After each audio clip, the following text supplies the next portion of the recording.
National school of ড্ৰামাত আপুনি অভিনয় শিকিলে, আপুনি নাট্যৰ বিষয়ে শিকিলে, আপুনি এজন নাট্যকাৰ হিচাপেও নিজকে আপুনি প্ৰতিষ্ঠা কৰিব পাৰিলে হয় বা পাৰিছেও, কিন্তু আপুনি নাটকৰ লগত জড়িত হৈ থকা সময়খিনিতে চিনেমাৰ কথা কেনেকৈ মনলৈ আহিল? আৰু চিনেমাৰ কথা যদি আমি ক'বলৈ যাওঁ, এখন চিনেমা নিৰ্মাণৰ কথা যদি ক'বলৈ যাওঁ, আপুনি কোনো ধৰণৰ প্ৰশিক্ষণ লোৱা নাই, চিনেমা নিৰ্মাণৰ কোনো প্ৰশিক্ষণ লোৱা নাই, আপুনি নাটক শিকিলে, আপুনি অভিনয় শিকিছে, আৰু তেনেকৈ আপুনি এখন চিনেমা ইতিমধ্যে আপুনি নিৰ্মাণ কৰিলে, আৰু সেই চিনেমাখন সকলোৱে আদৰি লৈছে, কেইবাটাও পুৰস্কাৰো পাবলৈ সক্ষম হ'ল। গতিকে আমি ক'ব পাৰোঁ যে এখন সঁচাকৈ সফল চিনেমা আপুনি নিৰ্মাণ কৰিলে। চ' সেই সময়ত সেই কনফিডেঞ্চটো আপোনাৰ কেনেকৈ আহিল? এইটো মই কেমেৰালৈ চাই ডাইৰেক্ট কৰিবলৈ বিচাৰিছোঁ, মানে বিৰাট কনফিডেণ্টলি কেমেৰালৈ চাই মই কম এতিয়া, মই বিৰাট ইনকনফিডেণ্ট মানুহ এটা, মানে একেবাৰে কনফিডেঞ্চ নোহোৱা মানুহ মই। যি ধৰণে এপিয়াৰ হয় মানে যে নাটক শিকি থকা ল'ৰা এটা আৰু নাটক লিখি আছে বাৰু এটলিষ্ট সিমানটো তেওঁৰ আছে, বা নাটক কৰি আছে, ডাইৰেকশ্যন কৰি আছে, কিন্তু চিনেমা কৰিবলৈ সাহসটো পাই গৈছে, গতিকে বিৰাট কনফিডেণ্ট ল'ৰা হ'ব এনেকুৱা যেন লাগে। কিন্তু আচলতে নহয়, মই তাৰমানে এনেকুৱা ধৰণৰ কথা, মোৰ চিনেমাখনৰ বৰ্ণদী ভটিয়াইৰ সংগীত কৰিবৰ কাৰণে তৰালী শৰ্মালে বুলি পেলাই মানে ৰিকুৱেষ্ট কৰিবৰ কাৰণে বাইদেউক মোৰ বহুত সময় লাগিছিলে। ফোন নম্বৰ মোৰ হাতত গোট খোৱাৰ 1.5 মাহৰ পিছতহে মোৰ সাহস হৈছিলে তেওঁলৈ ফোন কৰিবলৈ। কেনি বসুমতাৰীক মোৰ চিনেমাখনত লাগে এজ এন এক্টৰ, তেওঁলৈ মোৰ ফোন কৰিবলৈ তেনেকুৱা ধৰণে 2-3 মাহ লাগিছিলে আচলতে ফোন নম্বৰ পোৱাৰ পিছত। মই ইমানেই ইনকনফিডেণ্ট মানুহ। কিন্তু ছবিখন যেতিয়া মানে নিৰ্মাণ কৰিবলৈ বুলি ভাবিলোঁ মনত, সেই সময়টোত মোৰ ভাইটি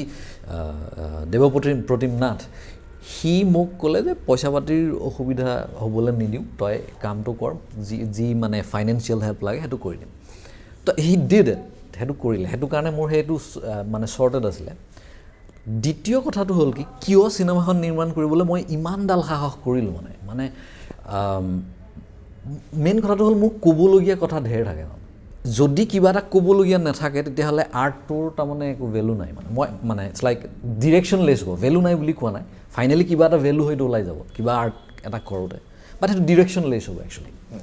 আৰু সেই ক'বলগীয়া কথাটো কওঁ মই কথ্য বুলি পেলাই শব্দ এটা ব্যৱহাৰ কৰোঁ, সেই যিটো মানে মই বেলেগত পোৱাই নাই, মই নিজে সেইটো শব্দ কিন্তু ব্যৱহাৰ কৰি আছোঁ মই সেইটো। তো এই কথ্য বোলা কথাটো মোৰ লগত লাগি আছিল যে মাজুলীৰ ৰাইজৰ, মানে মাজুলীৰ যিসকল মাজুলীয়াল মানুহ, তেওঁলোকৰ সঁচা যিটো লাইফ, সেই লাইফটো মই তাৰমানে মাজুলীয়াল হিচাপে দেখিছোঁ, আৰু মাজুলীৰ পৰা বাহিৰলৈ ওলাই যোৱা মাইগ্ৰেণ্ট মানে হিচাপেও ওলোটাই দেখিছোঁ, আৰু সমানে ভুক্তভোগী আৰু সমানে দৰ্শক মই। তো এনেকুৱা এটা পজিশ্যনত মই পালোঁ, যাৰ খাতিৰত সেই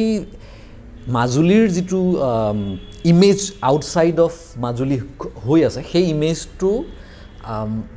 ইমেজটোতকৈ বহুত বেলেগ যিটো মই দেখি পাইছোঁ, আৰু সেই বেলেগ ইমেজটো মোক বেলেগক দেখুৱাবলগীয়া আছিল, সেই কথাখিনি মোৰ ক'বলগীয়া আছিল। আৰু সেইটো কাৰণে এটা অকণমান বহল মিডিয়াম লাগে। মই এইখন নাটক হিচাপে অলৰেডি কৰিছিলোঁৱেই, তো অকণমান বহল মিডিয়াম লাগে, বেছি মানুহে এই কথাটো জানিব লাগে। সেই পোষ্টটোৰ খাতিৰতে বাৰে প্ৰতি চিনেমাখন কৰিম বুলি পেলাই মই ভাবিলোঁ। আৰু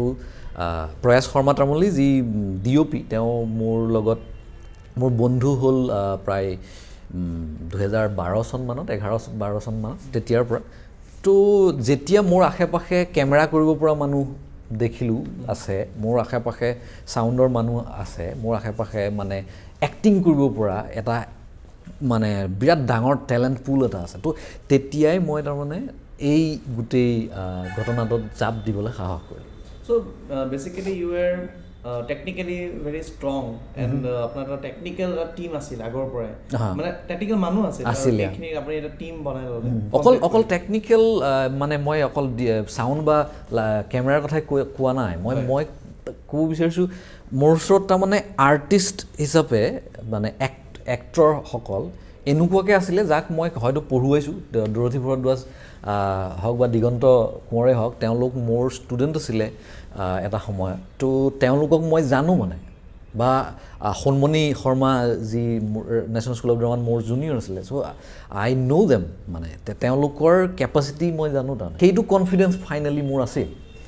বেলেগৰ লগত মানুহ যিখিনি আছিল কাৰণে। আৰু শেষত গৈ পেলাই নিজকো বাৰে প্ৰতি পুছ কৰি মেলি শেষত গৈ চিনেমাখন কৰিবলৈ Yeah, we did it. Yes, and we loved the film. Yeah. আৰু এইখিনি মই আপোনাৰ পৰা আৰু এটা কথা জানিব বিচাৰিম আপুনি নাটক পৰিচালনা কৰিছে আপুনি চিনেমা পৰিচালনা কৰিছে so' what is your process of working with the actors ডিফাৰেঞ্চটো বুজিবলৈ বৰ মানে আচলতে মই কেতিয়াও এই কথাটো ভবাই নাই এই মুহূৰ্ততে হঠাৎ ভাবিব লাগিব সেইটো কাৰণে অকণমান সময় লাগিব কিন্তু যিটো মনলৈ মোৰ প্ৰথম আহিছে এইটো কথাটো হ'ল কি যেতিয়া মই নাটক কৰিবলৈ যাওঁতেও প্ৰায় যিসকলক বৰ্ণদি ভটিয়াই অন স্ক্ৰীণত দেখিছে মানে লিড কেৰেক্টাৰ প্ৰায় তেওঁলোক মোৰ গ্ৰুপতে মানে আমি একেলগে নাটক কৰোঁৱেই মই ডাইৰেকশ্যন কৰিলে তেওঁলোক থাকে টিপিকেলি তাৰে এটলিষ্ট 70% মানুহ বা বেলেগ কোনোবা থাকে এজ এন এক্টাৰ্ছ এতিয়া ঘটনাটো হ'ল কি যেতিয়া মই নাটক কৰোঁ তেতিয়াহ'লে তেওঁলোকে মানে চব কৰিব লাগে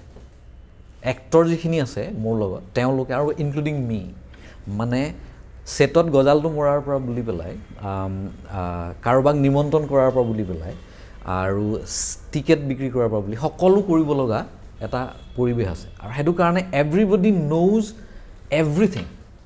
নাটক কৰি থাকোঁতে সকলো নীতি-গৃতি কিবা কিবি সকলো জানে নাটকখনৰ বিষয়টো ডেফিনেটলি জানে গোটেইখিনি মানুহে কোনটো কেনেকুৱা ধৰণৰ কেৰেক্টাৰ সেইটোতো ভালকৈ জানে তাৰ বাদেও এই মেনেজমেণ্টৰ কথা বাজেট কেনেকৈ পইচা ক'ৰ পৰা আহিছে কি হ'ব এইবিলাক কথাও তেওঁলোকে জানে আৰু তাত মই এক্সট্ৰা কিবা এটা ডাইৰেক্টৰ নহওঁ মই প্ৰথমতেতো যেতিয়া নেশ্যনেল স্কুল অফ ড্ৰামাৰ পৰা উভতি আহিছোঁ অসমলৈ নাটক কৰিম বুলি পেলাই সেই সময়টোত প্ৰথমতে মই কেতিয়াও ডাইৰেক্টৰ শব্দটো ব্যৱহাৰ কৰা নাছিলোঁ তাৰমানে যেতিয়া নাটক কৰিছিলোঁ মই ক্ৰিয়েটৰ ইন দ্য লিড বুলি পেলাই শব্দ এটা ব্যৱহাৰ কৰিছিলোঁ আৰু ইটছ লাইক লিডাৰ মানে সকলোৱে ক্ৰিয়েটৰ এটা আৰ্টৰ এটা সকলোৱে creator but I was just leading it আৰু সেইটো ভাৱতে এতিয়াও মই নাটকত কাম কৰোঁ কিন্তু মোৰ মনত আছে বৰ্ণদি ভটিয়াই যেতিয়া নাটকখন আমি কৰিছিলোঁ তেতিয়াহ'লে মই ডাইৰেক্টৰ শব্দটো সম্ভৱতঃ প্ৰথমবাৰৰ কাৰণে ব্যৱহাৰ কৰিছিলোঁ কি কাৰণে তাত মই আচলতে আই ৱান্টেড দেম মানে মোৰ এক্টৰখিনি সমানে ট্ৰেইনিঙো কৰি থকা হৈছিলে নাটকৰ লগে লগে চ' সেই এটা ট্ৰেইনিং দিব লাগে যে ইমানখিনি ডাইলগ থকা এটা স্ক্ৰিপ্ট কেনেকৈ হেণ্ডেল কৰা যায় চ' আই ৱাজ ডাইৰেক্টিং দেম তেওঁলোকক এৰি দি তেওঁলোকে সকলো বনাব বা তেওঁলোকে বনাবলৈ এৰি দিয়া তেনেকুৱাকৈ নাছিলে মই কৈছিলোঁ যে এনেকুৱা ধৰণৰ এইটো দিশত এইটো কামত কৰিব লাগে আৰু এনেকুৱা সুৰত কথা পাতিব লাগে বা এই এনেকুৱা ধৰণৰ কথা কিছুমান মই দিছিলোঁ তেতিয়া তাৰ পিছত আকৌ যেতিয়া নাটক কৰিছোঁ তেতিয়াও মই সেইটো প্ৰেক্টিচ নকৰোঁ এনেকুৱাও হৈছে যে মই মানে এইটো নাছিৰুদ্দিন শ্বাহৰ এটা ডাঙৰ কথা সত্যদেৱ ডুবেৰ লগত নাটক কৰিছিলে এইটো নাছিৰুদ্দিন শ্বাহে কোৱা কথা মানে মই শুনা নিজে সন্মুখত যে সত্যদেৱ ডুবে ৱাজ স্কেপ্টিকেল এবাউট কি নাটকখন কৰিম নে নকৰিম সময় কম আছে তাৰপিছত তেতিয়া নাছিৰুদ্দিন শ্বাহে ওলোটাই তেখেতক ক'লে যে কিতনা বুঢ়া কৰ লেংগে কৰতে না কিতনা বুঢ়া কৰ লেংগে হম লোক মানে সেই যিটো কনফিডেঞ্চ আমিনো কিমান বেয়া কৰিব পাৰিম কিমানলৈকে বেয়া হ'বনো কৰোঁ এইটো সেই কাৰবাৰটো মোৰ ল'ৰা ছোৱালী বুলি কৈছোঁ এক্টৰ্ছ যিখন আছে অভিনেতা আছে তেওঁলোকৰ লগত ঘটি থৈছে ইহঁতে বেয়া কৰিব ক'ত মানে কিমান বেয়া কৰিব আৰু যিমান বেয়া কৰিলেও মানে ভালেই হৈ থাকিব বুজি পাইছে ন ঘটনাটো তো সেইটো কনফিডেঞ্চ মোৰ আছিল নাটকত মই সেইটো কাৰণে 4 দিনৰ ৰিহাৰ্চেল কৰিও নাটক কৰিছোঁ আৰু ভাল হৈছিল পিছত আৰু তাত মই ডাইৰেক্টৰ হৈ নাথাকোঁ টিপিকেলি কিন্তু যেতিয়া চিনেমাত কৰিবলৈ গৈছোঁ তেতিয়াহ'লে চিনেমা কৰিবলৈ যাওঁতে যদি সকলো কথা সকলোৱে জানি যায় মানে ইটছ লাইক জানিবলগীয়া হয় আচলতে যেতিয়া এক্সট্ৰা বাৰ্ডেন হৈ যায় মানে ক'ৰবাৰ পৰা গাড়ী এখন ব্যৱস্থা কৰিব লাগে যে কোনোবা আহিব সেই কথাটো যদি মোৰ লিড এক্টৰে মানে গম পাই পেলাই কোন গৈছে কি কথা এইবিলাক খবৰ ল'ব লগা হয় তেতিয়াহ'লে হয়তো পাৰফৰ্মেঞ্চত অসুবিধা হয় আৰু সেইটো পাইছোঁ কাৰণ আমি 9জন ভাৱৰীয়াই অভিনয় কৰিছিলোঁ বৰ্ণদি ভটিয়াই নাটকত আৰু চিনেমাত মানে 109জনতকৈ বেছি চ' সেইবিলাক মেনেজমেণ্টটোৱে হিউজ স্কেলত গুচি গৈছে সেইটো কাৰণে আই ৱাজ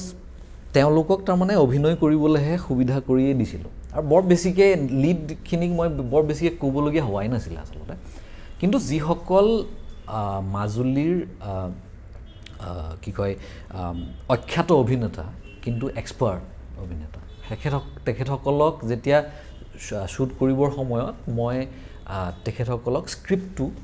দিয়া নাছিলোঁ এইটো মোৰ টেকনিক বুলি ক'ব পাৰে তেওঁলোকক মই স্ক্ৰিপ্ট নিদিওঁ কিন্তু একজেক্ট ডাইলগটো মই কওঁগৈ যে এইকেইটা কথা ক'ব লাগে আৰু একজেক্ট মই বিৰাট ভাবোঁ যে মই লিখিবৰ টাইমত বহুত চিন্তা কৰি লিখোঁ সেইটো কাৰণে সেই শব্দকেইটা যাতে একজেক্টলি আহে আৰু যদি নাহে তেতিয়াহ'লে হয়তো পিছত অসুবিধাত পৰিম আমি তো সেই শব্দকেইটা তেওঁলোকে ব্যৱহাৰ কৰি পেলাই কথাটো ক'বলৈহে কওঁ ইয়াত এটা মানে বহুত ডাঙৰ ডিফাৰেঞ্চ এটা আছে প্ৰফেশ্যনেল এক্টৰে যদি স্ক্ৰিপ্ট এটা দেখে তেতিয়াহ'লে সেইটোত চাই পেলাই তাৰমানে ডাইলগকেইটা চাই তেওঁ তাৰমানে তাৰ আঁৰত থকা ইমেজ যিটো থাকে যিটো ঘটনা থাকে সেই ডাইলগকেইটাৰ আঁৰত সেইটো তেওঁ ইমাজিন কৰিব কেপাচিটিটো থাকে কিন্তু সকলোৰে নাথাকে যিসকলৰ নাথাকে বুলি পেলাই মই ভাবিছোঁ তেওঁলোকক যদি মই সন্মুখত স্ক্ৰিপ্টটো দি দিওঁ তেতিয়াহ'লে কি হয় তেওঁলোকে যেতিয়া কথাটো কৈ থাকিব তেতিয়াহ'লে শব্দকেইটা কেনেকুৱা ফণ্টত লিখা আছে সেইটোহে চকুলৈ আহিব স্ক্ৰিপ্টটো মই তাৰমানে তেওঁলোকক পঢ়িবলৈ দিয়া নাছিলোঁ আৰু স্ক্ৰিপ্টটো যিহেতু সেই শব্দকেইটা তেওঁলোকৰ চকুত ভাহি থাকিব মানে সেই আখৰকেইটা সেইটো মই কৰিবলৈ দিয়া নাছিলোঁ and they did brilliant thing মানে তেওঁলোকে নিজৰ জীৱনৰ অভিজ্ঞতা সেই শব্দকেইটাত ব্যৱহাৰ কৰিব পাৰিলে যিটো আপোনালোকে দেখিবলৈ পাব তাৰমানে মানে সৰু সৰু কেৰেক্টাৰ কৰিবলৈ ওলাই অহা মানে অভিনেতা অভিনেত্ৰীসকলো বৰ্ণদী ভটিয়াই তেওঁলোক মনত থাকি যায়